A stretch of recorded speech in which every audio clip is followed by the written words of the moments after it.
እናንተ ባሎች፣ እናንተ የልጅ አባቶች ለልጆቻችሁ አርቲፊሻል አሻንጉሊት እየገዛችሁ የልጆቻችሁን አእምሮ አሻንጉሊት አታርጉት። ለልጆቻችሁ የአሻንጉሊት ፊልም እየገዛችሁ ልጆቻችሁን የአሻንጉሊት ፊልም አእምሯቸው ላይ አትሳሉ። የዛሬ አባት ልጁን ደስ ያሰኘ መስሎት ይዞ ዕቃ መጫወቻ ነው ገዝቶለት የሚመጣው። ከሚገዛው አንዱ ውሃ የሚረጭ ሽጉጥ ነው። እውነት ውሸት? ንገሩኝ፣ እውነት ውሸት? ይመጣና ውሃ ሞልቶ ደግሞ ፊን እያደረገ ያሳየዋል። ጨዋታ ነው፣ ምንም አያውቅም ልጅ። በል እናትን ግሽ አርጋት ይለዋል። ልጁ ውሃውን እየረጨ እናቱን እንደገደላት አድርጎ ውሃውን ይረጫል። እናት ደግሞ ሞትኩል እያለች ትወድቃለች። ያድግና ዋናውን ሽጉጥ አንስቶ እናቱን የሚገል ልጅ፣ ያው ፖሊስ ፕሮግራም ላይ የምታዩት አባቱን የሚገል ልጅ። አባቶቻችን ልጆችን ሲያሳድጉ ለሀገር፣ ለወገን፣ ለሃይማኖት እግዚአብሔርን መፍራት በልቦናቸው ሰውን ማክበር በአእምሯቸው ይዘው እንዲያድጉ የሥነ ምግባር ሊቃን ያደረጉት ኢትዮጵያውያን አባቶቻችን አስተዳደጋቸውን እዩ። ልጆቻቸው በሥነ ምግባር ያደጉት አፍ መፍቻቸው ማርያም ፊደል ናት። ቤተ ክርስቲያን አምጥተው በእግዚአብሔር ቃል ነው ሃ ብለው መልእክተ ዮሐንስን ነው እያስተማሩ ወላጅ ማክበርን፣ ቤተ ክርስቲያን መፍራት፣ ካህናት ማክበርን ያስተማሩት። አሁን ያለ የልጅ አስተዳደግ እንዴት ነው? በጣም የተበላሸ የልጅ አስተዳደግ አለ። የልጆች አስተዳደጋችን ፍጹም ኦርቶዶክሳውያን ሊስተካከል ሊታረም ይገባል። ሚስቶች የሰማችሁትን ቤት ገብታችሁ ለባላችሁ ትነግራላችሁ። እናንተም አትናገሩም። ብትናገሩም የዛሬ ባል አይሰማችሁ። እግዚአብሔር በሚስቴ አድሮ ተናገረኝ አስተማረኝ አይልም። የዛሬውን ባል ምንድን ነው የምንለው? ከመቼ ወዲህ ደግሞ ቄሶች? የዛሬ ባል አንቺ ነሽ እኔን የምታስተምሪኝ? የተዝረከረከ ክርስትና አያስፈልግ፣ ያልተለወጠ አእምሮ አያስፈልገን። ጨርሰው ሆነዋል። ሆዴ ይሙላ ደረቴ ይቅላ የሚል ለአምልኮት ጊዜ የሌለው በአንደበቱ አምልኮ በከንፈሩ አምልኮ ልቡ ከእግዚአብሔር የራቀ ሰው የበዛበት ዘመን ቢኖር ይህ ዘመን ነው። አምልኮት አስመሳይነት ሆነ። አምልኮታችን ከንፈር ላይ ሆነ። እግዚአብሔርን መፍራት በልቦናችን፣ እሱን ማምለክ በአእምሯችን ይዘን መኖር አቅቶን ይኸው ዋጋ እየከፈልን ነው። እግዚአብሔርን በመርሳት ብዙ ሰው በኑሮ፣ በውሎ፣ በትዳሩ ሕይወቱ ሲመሰቃቀል እያየን ነው። ወገኖች እስራኤል የድላቸው ዝማሬ እግዚአብሔር ሲሮጡ ይዘውት ስለወጡ ነው። እግዚአብሔርን ሳይጠሩ የኖሩት ሕይወት አልነበራቸው።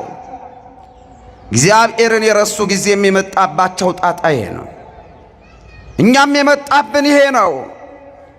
ቅድስት ሀገር ኢትዮጵያ ብለን የምንጠራት ሰው በዘር በሃይማኖት ያልተለያየባት ሁሉ እንደ አንድ ልብ መካሪ እንደ አንድ ቃል ተናጋሪ ሆኖ በፍቅር የኖረባት እኮ አባቶቻችን ውስጥ የነበረው እግዚአብሔርን በበጎ አእምሮ ማምለክ ነው።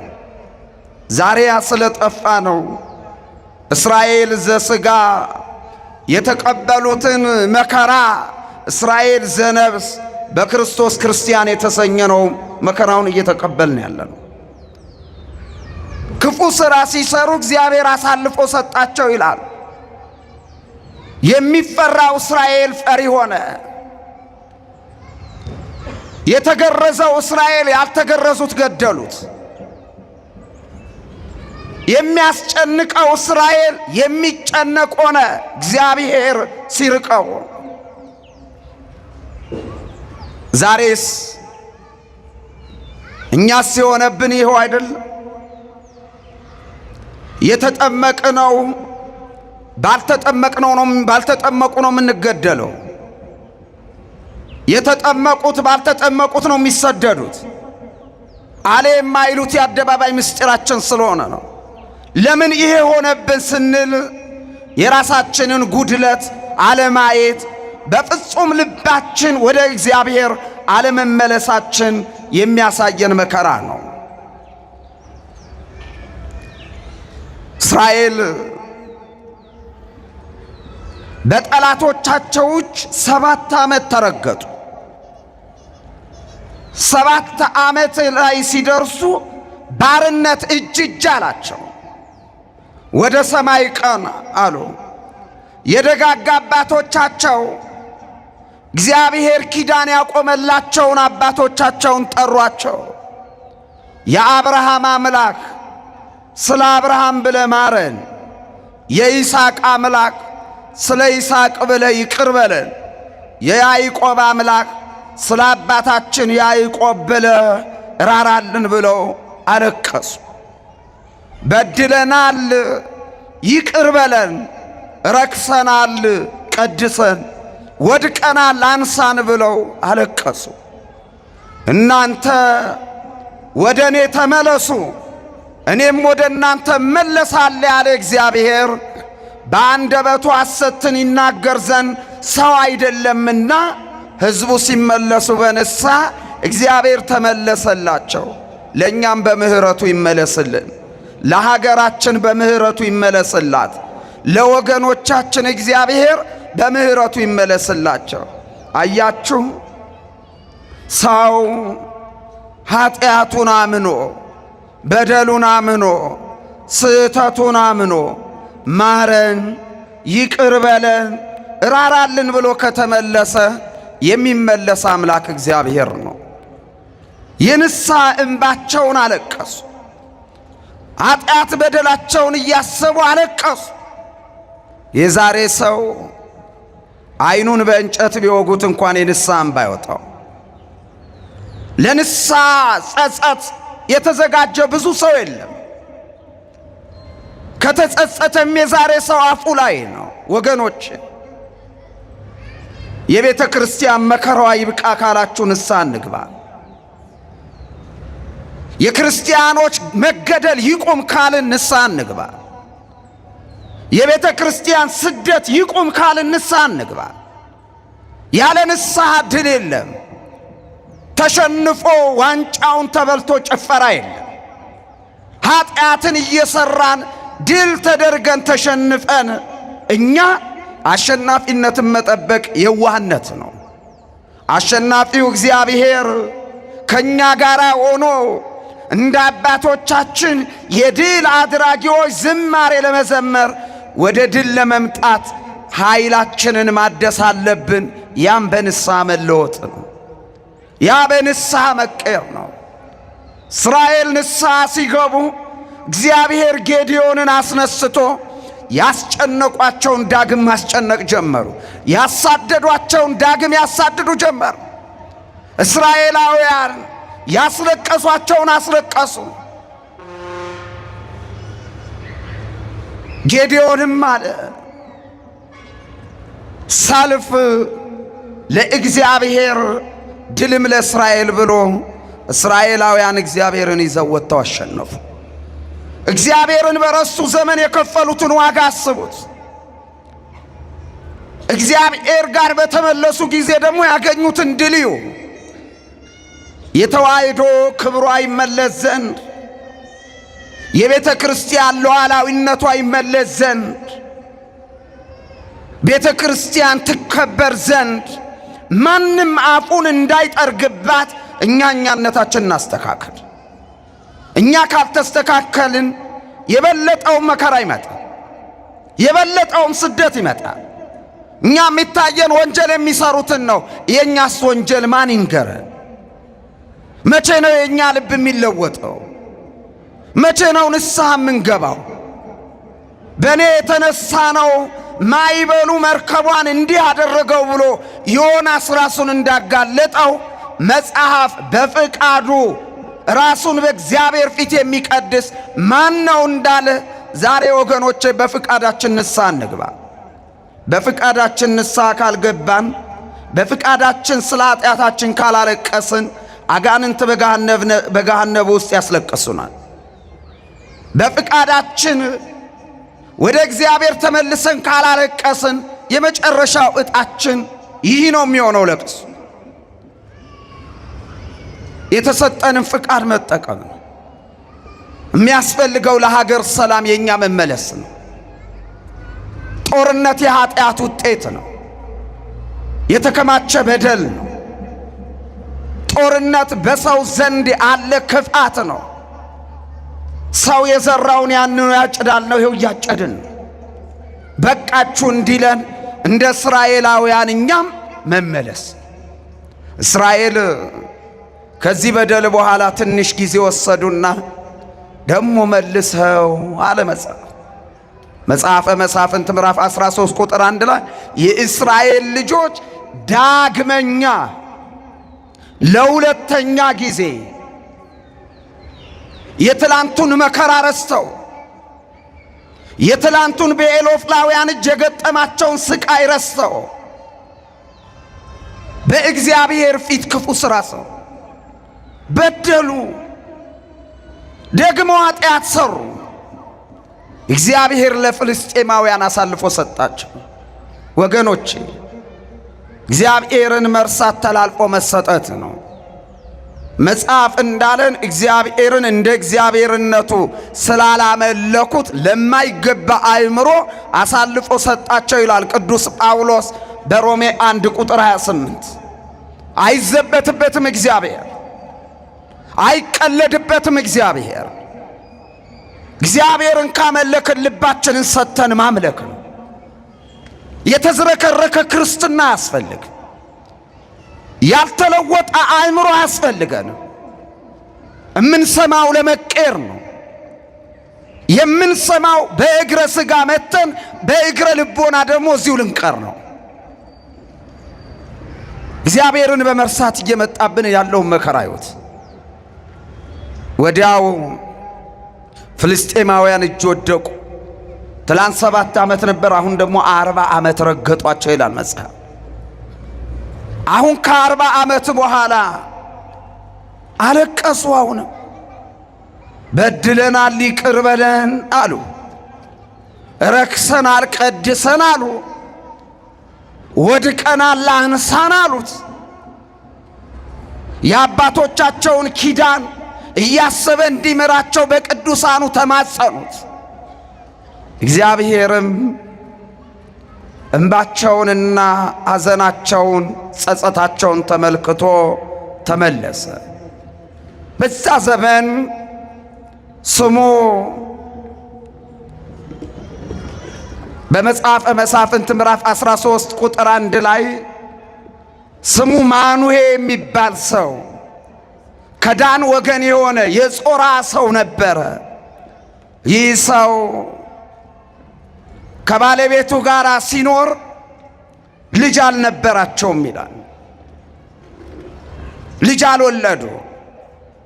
ልጅ አለመውለድ ደግሞ በብሉይ ኪዳን ከባድ ነው። እንደ ትልቅ ኃጢአት ይቆጠራል። የማትወልድ ሴት እግዚአብሔር ስለ ኃጢአቷ ማይጸኗን ዘጋ ብለው የሚያስቡ ህብረተሰቦች የነበሩበት ዘመን። አለመውለድ እንደ ኃጢአት ተቆጥሮ ነው የሚኖረው። የማትወልድ ሴት ከህብረተሰቡ ጋር አትቀላቀልም። የእስራኤል እንስቶች ይንቋታል። የተናቀች ናት። እንኳን አብረዋት ሊቆሙ፣ እንኳን አብረዋት ሊያወሩ፣ እሷ የረገጠችውን መሬት መርገጥ በራሱ መርከስ ነው ብሎ ያስባሉ። ከዚህ የተነሳ የማኑሄ ሚስት ከቤት ሳትወጣ በቤቷ ሆና የሰው አፍ ፈርታ የእስራኤል ሴቶች እንዳይዘልፏት እንዳይሰድቧት እቤቷ ሆና በጸሎት ትተጋ ነበር። እናቴን ሳራን በስተርጅና ወራት የጎበኛ አምላክ፣ ሰው ቢያልቅበት የማያልቅብህ ጌታ፣ ሰው ሲጨርስ ሥራ የሚጀምር አባት፣ ባሪያን ተመልከት እያለች ትተጋ ነበር።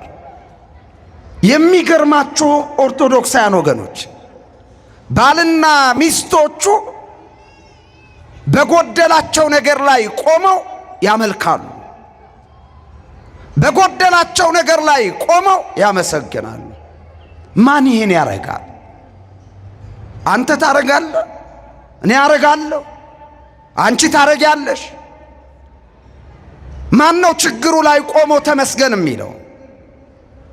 ማን ነው በእንዲህ አይነት በእጦት ላይ ያመሰገኑ መኖርን የተለማመደ ክርስቲያን? እኛ ተደርጎልንም አይደለም እንዴ እኔ ነገር በዛ ምንል? እግዚአብሔር ተወኝ አይደለም ምንለው? የተሰጠንን እየረሳን የተደረገልንን እየረሳን ምን እግዚአብሔር ያላረገልን ነገር አለ? እነሱ ችግራቸው ላይ ቆመው ይጸልያሉ፣ ያመልካሉ፣ ያመሰግናሉ። ስለሰጠህን ተመስገን፣ ስላልሰጠህን ተመስገን፣ ገና ለምትሰጠን ተመስገን ይሉታል። እረ እንዲህ አይነት መንፈስን እግዚአብሔር ለሁላችን ያድለን። ተመስገን ይላሉ። አንድ ቀን የማኑሄ ሚስት ስሟ እኩት ይባላል በቤቱ ውስጥ ሳለች የእግዚአብሔር መልአክ ክንፉን ሸሽጎ በሰው ተመስሎ መጣ። ቤቱ ውስጥ እያለች መጣና አንቺ ሴት ልጅ የለሽም፣ ግን ልጅ ትወልጃለሽ፣ እግዚአብሔር ጸሎትሽን ሰምቶሻል አላት። የእኛንም ጸሎት እግዚአብሔር ይስማል።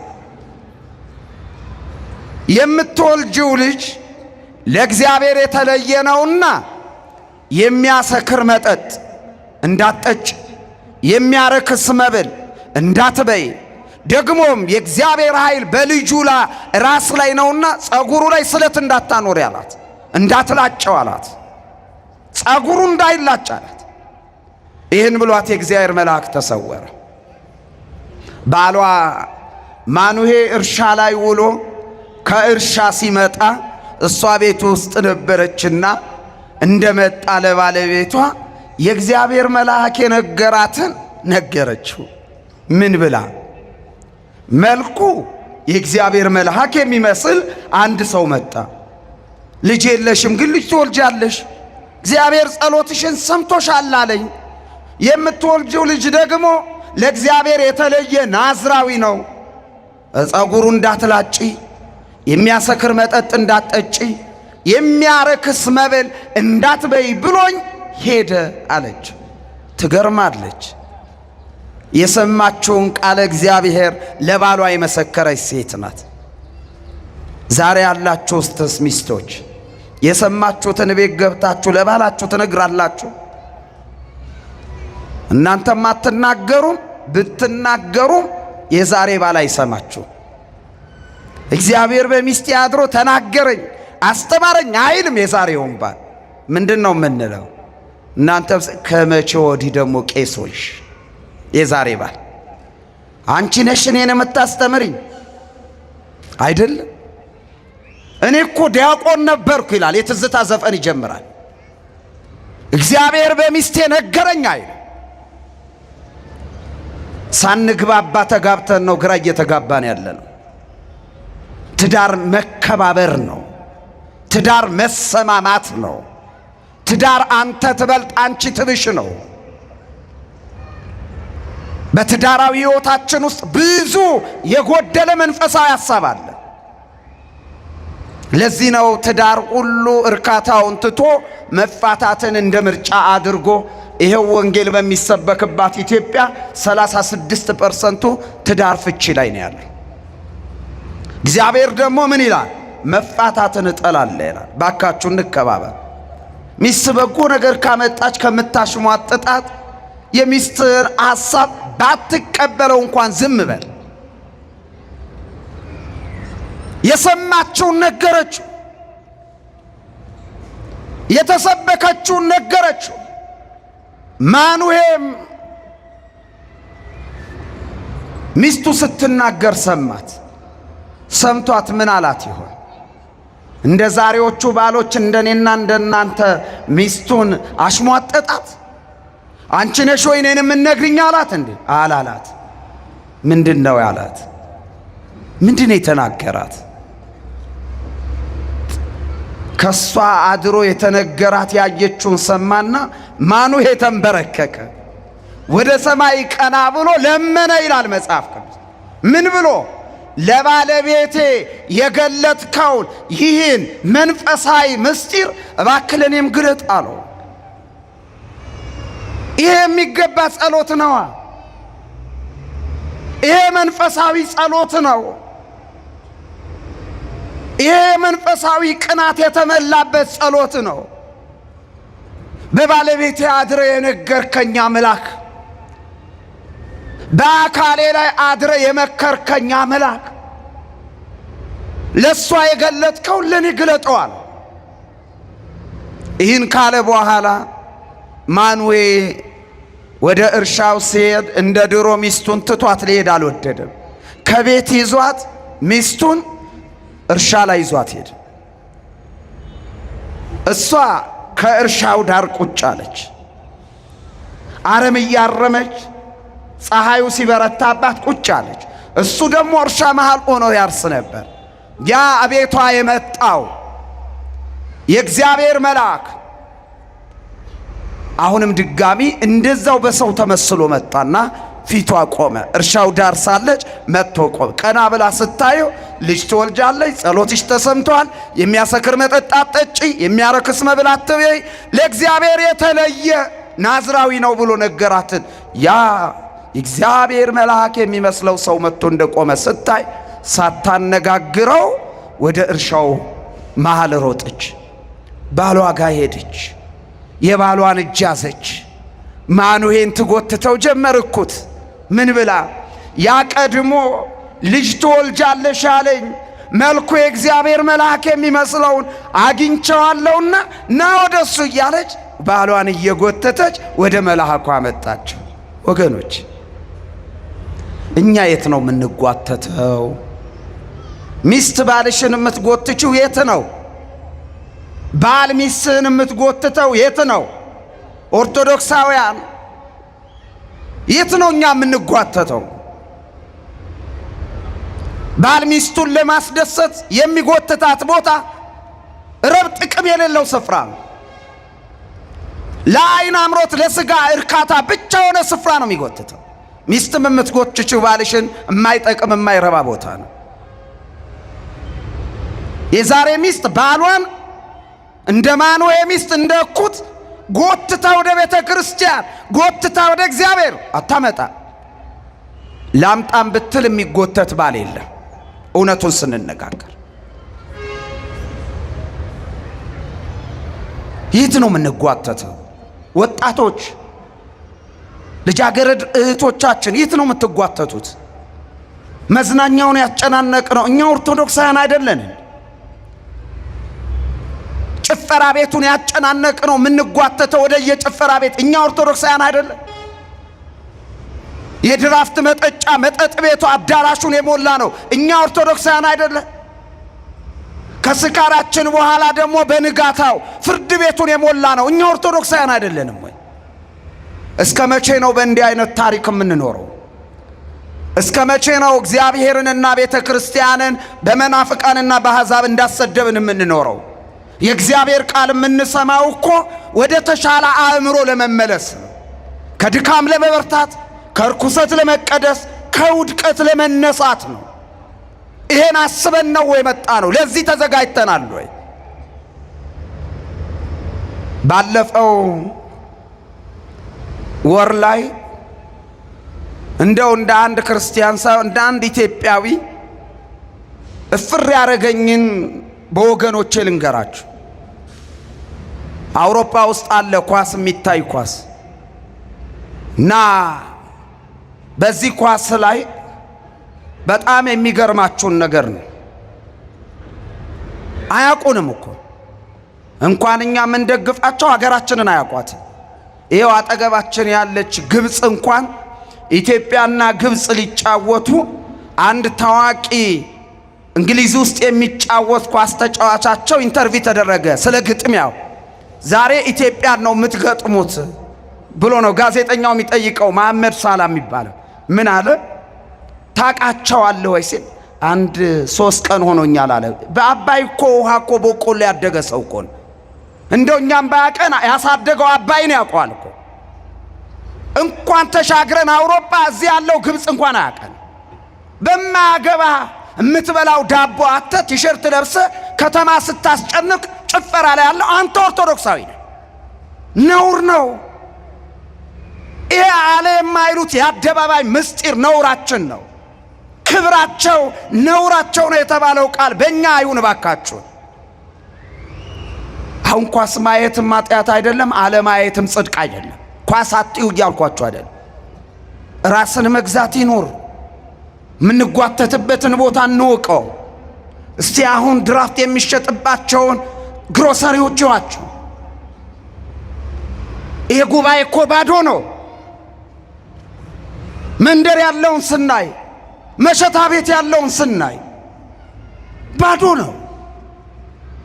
ወንጌላችን እንዲጠናከር፣ ሕዝባችን እንዲጽናና፣ የተበላሸው ምግባር እንዲቃና እያንዳንዳችን የወንጌል አደራ አለብን።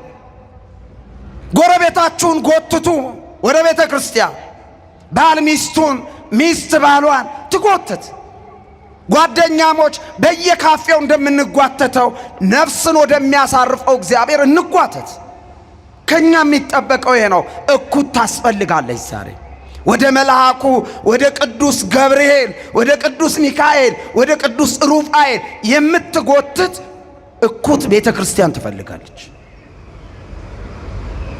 እየጎተተች ና እያለች የእግዚአብሔር መልአክ ጋር መጣችሁ። መልአኩ ጋር እንደደረሰ ማኑሄ ምን አላት? አየው አንተን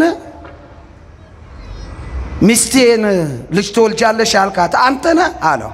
አዎ እባክህን የሚወለደው ልጅ እንዴት አርገን እንደምናሳድገው እባክህ ንገረን አለው። እስቲ ቺን ቃል በሉልኝ። የሚወለደው ልጅ በሉ እስቲ። እንዴት እንደምናሳድግ እባክህ ንገረን። ወገኖች እንደው አብዝቶ ወቀሰን እንዳትሉኝ። ተግሳጽን የሚወድ ዕውቀትን ይወዳል፣ ዘለፋን የሚጠላ እሱ ደንቆሮ ነው ይላል ጠቢቡ ሶሎሞን። ልጆችን አስተዳደግ ኦርቶዶክሳውያን የቀደመውን የአባቶቻችንን ሕይወት እንይ። አባቶቻችን ልጆችን ሲያሳድጉ ለሀገር፣ ለወገን፣ ለሃይማኖት እግዚአብሔርን መፍራት በልቦናቸው ሰውን ማክበር በአእምሯቸው ይዘው እንዲያድጉ የሥነ ምግባር ሊቃን ያደረጉት ኢትዮጵያውያን አባቶቻችን አስተዳደጋቸውን እዩ። ልጆቻቸው በሥነ ምግባር ያደጉት አፍ መፍቻቸው ማርያም ፊደል ናት። ቤተ ክርስቲያን አምጥተው በእግዚአብሔር ቃል ነው ሃ ብለው መልእክተ ዮሐንስን ነው እያስተማሩ ወላጅ ማክበርን፣ ቤተ ክርስቲያን መፍራት፣ ካህናት ማክበርን ያስተማሩት።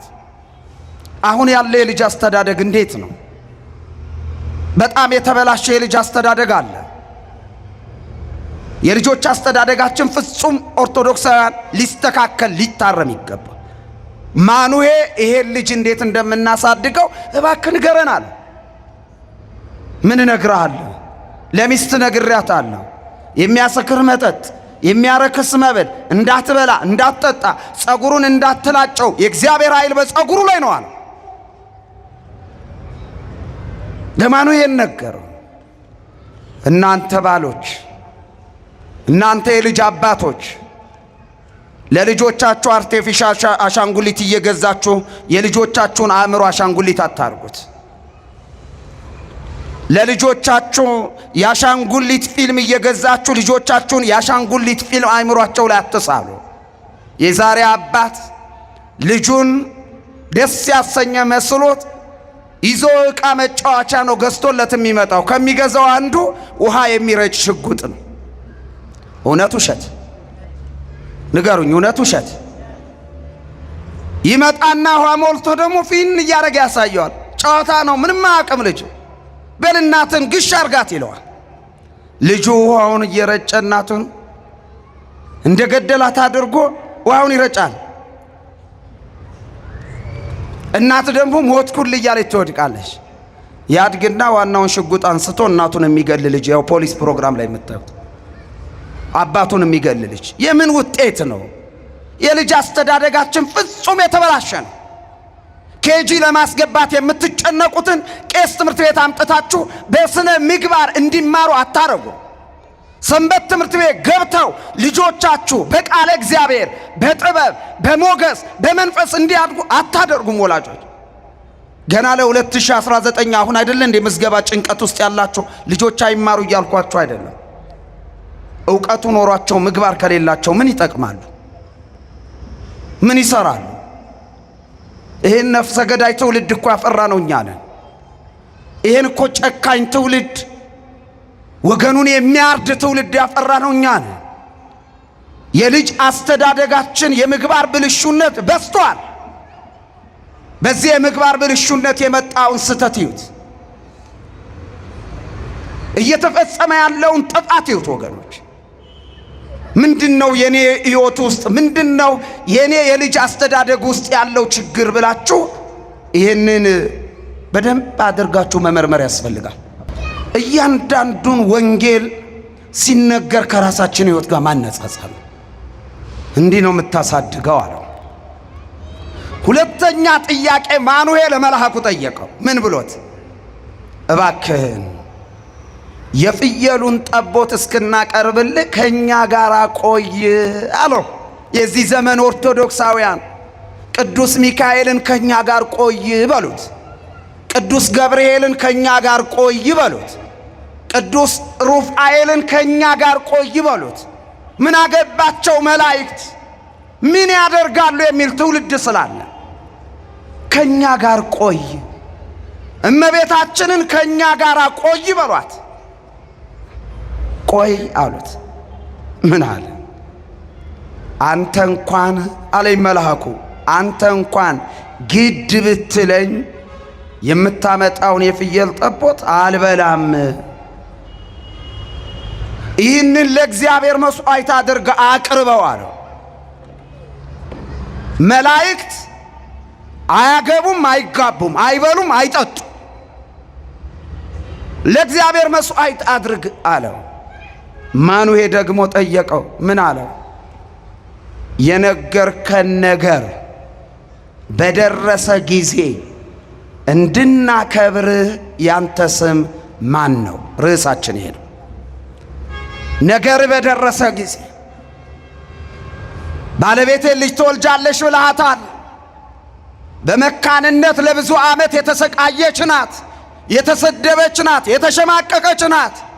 አሁን የነገርከን ነገር በደረሰ ጊዜ አምላከ ማን ብለን እናክብር? ስም ማን ነው እንድናከብር አለው። መልአኩም መልሶ ምን አለው? ስሜ ምን ያደርግልሃል? ስሜ ድንቅ ነው አለው ይላል መጽሐፈ መሳፍንት ምዕራፍ 13 ቁጥር 17። ምን ያደርግልሃል ስሜ? ስሜ ድንቅ ነው አለ። ድንቅ የሚባለው የእግዚአብሔር መልአክ ማን ነው ካላችሁ ቅዱስ ሚካኤል ነው። ሚካ ማለት ድንቅ ማለት ነው። ኤል ማለት በዕብራይስጥ አምላክ ማለት ነው። ቅዱስ ሚካኤል ማለት ምን ማለት ነው ካሏችሁ ድንቅ አምላክ ማለት ነው። ምን ማለት ነው? ምን ማለት ነው? ይህም ብቻ አይደለም። የመልአኩ የስም ትርጉም እያንዳንዷ ፊደል በራሷ ስም አላት። ሚ ማለት በግዕዝ መኑ፣ በአማርኛ ማን ማለት። ካ ማለት በግዕዝ ከመ፣ በአማርኛ እንደ ማለት ነው። ኤል ማለት በዕብራይስጥ አምላክ ማለት ነው። ሚካኤል ማለት ምን ማለት ነው ካሏችሁ ማን እንደ እግዚአብሔር ማለት ነው። ምን ማለት ነው? መኑ ከመ አምላክ፣ ማን እንደ እግዚአብሔር። እንደ እግዚአብሔር ያለ በደላችንን ሸፍኖ በፍቅር ገመድ የጎተተን እንደ እግዚአብሔር ያለ ማን አለ? እየበደልነው ያልጣለን፣ እየራቅነው ያራቀን፣ እያመመው የፈወሰን፣ እየወደቀ ያነሳን፣ የሾህ አክሊል ደፍቶ የብርሃን አክሊል የደፋልን እንደ እግዚአብሔር ያለ ማን አለ? ጠላቶቹ ሆነን የወደደን እንደ እግዚአብሔር ያለ ማን አለ? ወገኖቼ እስራኤላውያን ስም ሲያወጡ ከትርጉም ጋር ስለሆነ ለምሳሌ በአባታቸው በኤቦር ዕብራውያን ተብለዋል። በአባታቸው በሳዶቅ ሰዱቃውያን ተብለዋል። በአባታቸው በጳሪስ ፈሪሳውያን ተብለዋል። በአባታቸው በያዕቆብ ደግሞ እስራኤላውያን ተብለዋል። በአባታቸው በይሁዳ አይሁዳውያን ተብለዋል። ያለ ትርጉም እስራኤል ስም አላወጡ። የመላእክት አለቃ የቅዱስ ሚካኤል የስም ትርጉም ድንቅ አምላክ፣ ማን እንደ እግዚአብሔር፣ እንድናከብርህ ያንተ ስም ማን ነው ነው። የተወደዳችሁ ኦርቶዶክሳውያን መላእክትን ለምን እናከብራቸዋለን? ለምን እናከብራቸዋለን? አንድ እንደኔ የገጠማችሁ ሶሻል ሚዲያ ላይ አይታችሁ ከሆነ አንድ ባስ ውስጥ አንድ መናፍቅ ህዝቡ ነጠላ እንደለበሰ በባስ ቅዱስ ሚካኤል ወዳለበት ቤተ ክርስቲያን ነው የሚሄደው። ስግደት ለእግዚአብሔር፣ ስግደት ለኢየሱስ ብቻ፣ ስግደት ለመላእክት አይገባም፣ ክብር ለኢየሱስ ይላል። ለቀውታል። ሰውየውን እኔም ለመስማት እድሉን አጋጥሞኝ በሶሻል ሚዲያ ሰማሁት። አሳዘነኝ። እግዚአብሔር ይርዳው ከማለት በስተቀር ምን እንለዋለን? እኛ መልአኩ ቅዱስ ሚካኤል፣ መልአኩ ቅዱስ ገብርኤል፣ መልአኩ ቅዱስ ሩፋኤል መላእክትን ለምን እናከብራለን ሲባል እንቅጭ የሆነ እውነታችሁን ወቁ። ማንም አደባባይ ላይ ወጥቶ ቀን የሰጠው ቅል ድንጋይ ያፈርሳል እንዳሉት ቀን ሰጠን ብለው በየአደባባዩ ላይ የሚጮኸውን ይሄን የትንቢት አረም እየሰማችሁ እምነታችሁ እንደተሳሳተ አድርጋችሁ እንዳትንገዳገዱ። ኦርቶዶክሳውያን መላእክትን እንድናከብር ያዘዘን እግዚአብሔር ነው። ማን ነው? ማን ነው? መናፍቅ ከእግዚአብሔር በልጦ ነው የሚሰማው። የእግዚአብሔር ቃልን ለራሳቸው ያጣምሙታል ይላል እኮ ቅዱስ ጳውሎስ። ቅዱስ ጴጥሮስ በሁለተኛ ጴጥሮስ ምዕራፍ 3 ቁጥር 17 ላይ ሌሎችን መጻሕፍት እንደሚያጣምሙ ይህንን የእግዚአብሔር ቃል ለራሳቸው ያጣምማሉ ይላል። ሲያጣምሙ ጥያቄ ከተጫረባችሁ መጥታችሁ ጠይቁ። መምህራኑ ጠይቋት ቤተ ክርስቲያን። እነሱ መላእክትን እኛ ማክበራችንን አምልኮት አድርገዋል። የምናመልከው ማንን ነው? ሚካኤል አምላክ ነው ያለች ቤተ ክርስቲያን አለች። ድንግል ማርያምን አምልኩ የሚል ስብከት ሰምታችኋል? ማንን አምልኩ ነው? የሚመለክ ማን ነው? ልብ በሉ። መላእክትን ማክበር እግዚአብሔር ነው ስንል እግዚአብሔር ለሙሴ በሙሴም ወደ ሕዝቡ የተናገረውን ቃል ይዩት። ኦሪት ዘጸአት ምዕራፍ 23 ቁጥር 20 ላይ እንዲህ ይላል፣ በምትሄድበት መንገድ ይመራ ዘንድ ወዳሰብከው ስፍራም ያደርስ ዘንድ መልአኬን በፊት እሰዳለሁ፣ እንዳታስመርረው እንዳታስቆጣው፣ ስሜ በሱ ላይ አለና አክብረው ይላል። ምኔ በሱ ላይ አለ? በመላእክት ላይ ያለው ስም የማ ስም ነው? ማን እንደ እግዚአብሔር ማለት ያስጠላል እንዴ? ንገሩኝ፣ ያስጠላል? ማን እንደ እግዚአብሔር እኮ ነው። አሁን የመላእክት ስማቸው ላይ ያለ የእግዚአብሔር ስም ያለ እኮ ሚካኤል ብቻ ገብርኤል፣ ገብርኤል ገብር ወሰብ ነው። ገብርኤል አምላክ ሰው ሆነ፣ ሰው አምላክ ሆነ። የእግዚአብሔር ባሪያ፣ የእግዚአብሔር አገልጋይ ሩፋኤል፣ ሩፋ ማለት ጤና፣ ኤል አምላክ፣ የጤና አምላክ። ኡራኤል፣ ኡራ ማለት ብርሃን፣ ኤል ማለት አምላክ፣ የብርሃን አምላክ። መላእክት ላይ ያለው ስም የእግዚአብሔር ስም ስለሆነ ስሜ በእነሱ ላይ ያለ አክብሮ ነው ያለው። ለዚህ ማኑሄ ምን አለው? እንድናከብር ያንተ ስም ማን ነው አለው። እንዲህ ታቦት አውጥተን የመላእክትን ክብረ በዓል የቅዱሳንን ክብረ በዓል ስናክብር ይሄንን ስልጣን ይሄን መመሪያ የሰጠን የመላእክት ፈጣሪ የፍጥረታት ሁሉ አባት እግዚአብሔር ነው። ስሜ ምን ያደርግላል? ስሜ ድንቅ ነው አሉ። አላወቀውም አሁን መልአክ እንደሆነ። ማኑሄም ይህን ከሰማ በኋላ እንዳዘዘው የፍየል ጠቦቱን ወስዶ እዛ ጠቦቱን እሳት አያይዞ ጠቦቱን መስዋዕት ሲሰዋ የእግዚአብሔር መልአክ ያነጋግረው የነበረው የእግዚአብሔር መልአክ መስዋዕቱን ይዞ ከመስዋዕቱ ጋር መስዋዕቱን ሲያሳርግ ማኑ ያየው? ሚስቱ አየችው። ወይ ጉድ! እስካሁን ድረስ እንዲህ አፍ የምንካፈተው ከእግዚአብሔር መልአክ ጋር ነበረ ብለው ማኑኤና ሚስቱ ለመልአኩ የአክብሮት ስግደት ሰገዱ። የምን ስግደት ሰገዱ? የአክብሮት። አከበሩት። ማን አክብሩ ስላለ? እግዚአብሔር ስላለ ነው። ወገኖቼ በዚህ ዘመን ከሚነቀፉ አንድ ቃል ጠቅሼላችሁ ነገር የለሰብስ። መላእክት እናቶቻችን አባቶቻችን ሲጸልዩ ጌታዬ ቅዱስ ገብርኤል ይሉታል። ይመጡናስ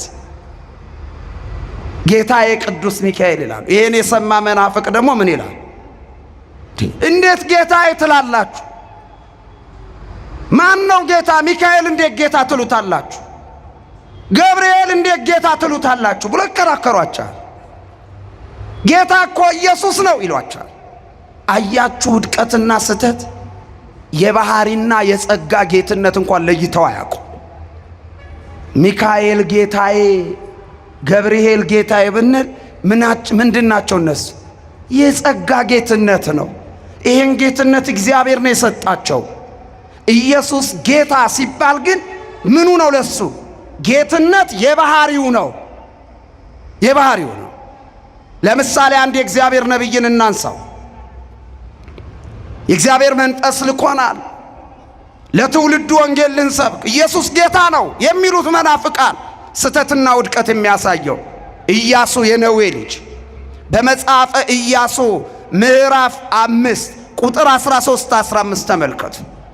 ኢያሱም በኢያሪኮ ግንብ አጠገብ ሳለ የተመዘዘ ሰይፍ የያዘ አንድ ሰው አየ ይላል።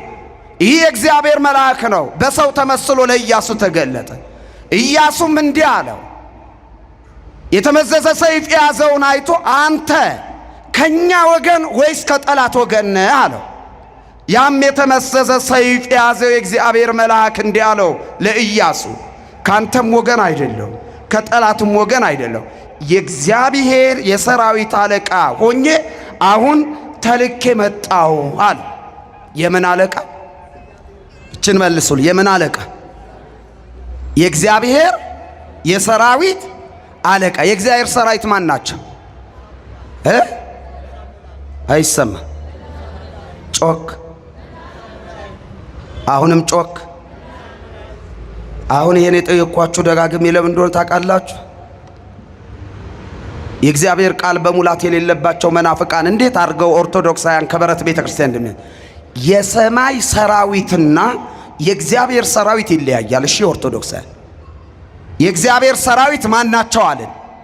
ቅዱሳን መላእክት ናቸው። የሰማይ ሰራዊት ሙሴ በዘዳግም እንደተናገረው የሰማይ ሰራዊትን የሚያመልኩ በሚያመልኩት ይጠፋሉ አለ። የሰማይ ሰራዊት ጨረቃ ነው። የሰማይ ሰራዊት ፀሐይ ነው። የሰማይ ሰራዊት ከዋክብት በውስጧ ያሉ ናቸው። ጨረቃን አምላኬ ነው የሚል አስትሮሎጂ ብሎ የሚከተል የከዋክብት ናፋቂ ከዋክብትን የሚያመልክ ፀሐይን የሚያመልክ ይህ በሚያመልከው ይጠፋል አለ። የሰማይ ሰራዊትና የእግዚአብሔር ሰራዊት ይለያያሉ። እኛ ግን ምን እንላለን? ሰራዊተ መላእክቲው ለማ ለመድኃኔዓለም። ማናቸው የመድኃኔዓለም ሰራዊቶች? ቅዱሳን መላእክት። የሰማይ ሰራዊትን ለምታ ወየው ይላል መናፍቅ። የእግዚአብሔር ሰራዊት አይደለም ያለው። ከመላእክት ጋር ሊለዩአችሁ ስለ ነገረ መላእክት የተነገረ አድርገው ሊገለብጡባችሁ ሐዋርያው እንዳለው የማያስተውሉ ሰዎችን ያስታሉ እንዳለ አስተውሉ ሲናገሩ ያልገባችሁ የጥቅስ ማብራሪያ ካለ ኑና ቤተ ክርስቲያናችሁን ጠይቁ። እንደው ከመካዳችሁ በፊት እውነታችሁን ወቁና ፍረዱ በራስ። ጌታዬ ያለው መልአክ ማን? ኢያሱ። የእግዚአብሔር ሰራዊት ሆኜ ተልኬ መጣሁ ሲል ጌታዬ አለው። ማንን? እችን ንገሩኝና ልጨርስ። ማንን? መልአኩን። ጌታዬ ለባሪያ ምን ልትነግረው መጣህ አለው። ሚካኤል ጌታ ነው ኦርቶዶክሳውያን። ገብርኤል ጌታ ነው፣ መላእክት ጌታ ናቸው። ኢየሱስ ደግሞ አባቶቻችን እንዳስተማሩ የጌቶች ጌታ ነው። መጽሐፍ እንዲህ ይላል በራእይ ዮሐንስ ምዕራፍ 16 ቁጥር 19 ላይ የለበሰው ልብስ በደም ተነክሯል፣ በለበሰው ጨርቅ ላይም የጌቶች ጌታ የሚል ጽሑፍ ነበረ ይላል። ያ የጌቶች ጌታ የሚባለው የድንግል ማርያም ልጅ ሞትን መውጊያ የሰበረ ሲኦልን ድል ያነሳ ፍጥረታትን ሁሉ የፈጠረው ኢየሱስ ክርስቶስ ነው። ለስም አጠራሩ ክብር ምስጋና ይግባው። አመስግኑት። የተወደዳችሁ የእግዚአብሔር ልጆች እግዚአብሔር ሰማቸው። ማኑሄና የማኑሄን ሚስት እኩትን እግዚአብሔር ጎበኛቸው። የተዘጋ ማኅፀን ተከፈተ፣ ወንድ ልጅ ተሰጣቸው። እስራኤላውያንን ከፍልስጤማውያን እጅ ድል የሚያደርግ ጀግና ወንድ ልጅ እሱም ሶምሶን የተባለ ልጅ ወለዱ። በእሱ አማካኝነት እስራኤል ነፃ ወጥተዋል። ዛሬም ለእስራኤል ዘነብስ ኢትዮጵያውያን፣ ለእስራኤል ዘነብስ ኦርቶዶክሳውያን ከመጣብን መከራ ነፃ የሚያወጣን አባት እግዚአብሔር ይስጠን። ነፃ የሚያወጣን እውነተኛ ሰው እግዚአብሔር ይስጠን። ነፃ የሚያወጣን ከክፋት ወደ በጎነት፣ ከርኩሰት ወደ ቅድስና የሚመልሰን እግዚአብሔር አባት ያድለን።